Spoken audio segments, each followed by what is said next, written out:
Go ahead. You gotta pan over the audience.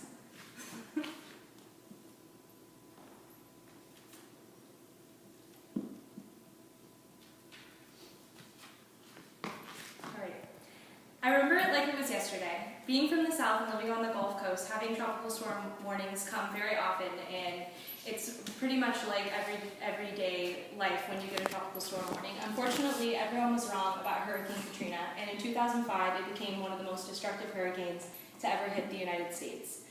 In order to gain understanding of Hurricane Katrina, it's important to first look at the events leading up to the storm, the relief efforts that were made during the storm, and the recovery that is still going on today.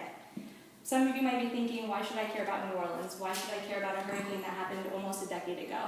Things like Hurricane Sandy and other natural disasters are better dealt with if we look at the mistakes that were made like they were in Hurricane Katrina.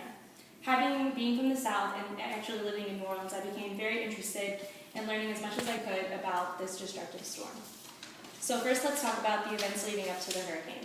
As I said before, it was August 24th, 2004 when they first made the signs of Tropical Storm Katrina being formed. By Saturday, there was a mandatory evacuation for just the low-lying areas of the state.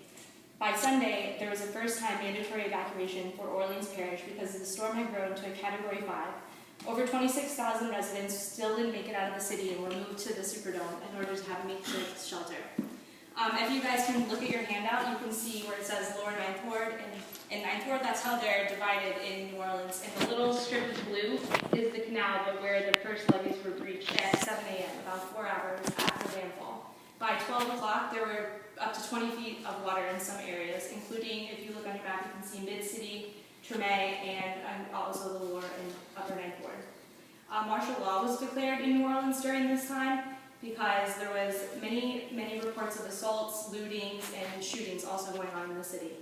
People were stranded not only in the shelters like the Superdome, but also on the roofs, in their attics, in the streets, and just all over the city. It took about 6 days before federal government evacuation teams came in to help the relief efforts.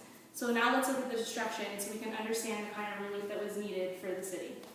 Scott Cohen, who's the president of Tulane University in New Orleans and the author of The Inevitable City, The Resurgence of New Orleans and the Future of Urban America, states that more than 1 million people, 80% of the population, were displaced for at least 6 weeks, and 100,000 still haven't returned today. 80% of New Orleans was flooded, a landmass equivalent to 7 times the size of Manhattan.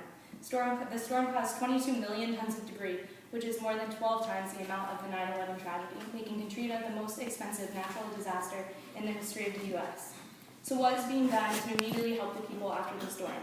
There wasn't a lot of federal relief that was happening right after, and Ann Batkin from the San Francisco Chronicle assesses that lack of crucial military facilities available in early days of disaster, especially rescue helicopters, played a big role in the almost non-existent relief efforts. So this means that even though they knew that this was the worst case scenario with the flooding and people being trapped in the city, there still wasn't a good enough reaction to the disaster. People slowly started to come back to their homes and the levees started to be rebuilt. A lot of people worked to get their homes back in order without running water or power. And FEMA is quoted as saying they housed more than 92,000 households in travel trailers, park models, and mobile homes across Louisiana to combat the largest housing shortage ever seen in the agency's history.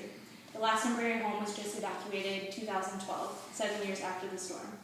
Lastly, let's look at the recovery that's been going on for almost a decade and still is going on today.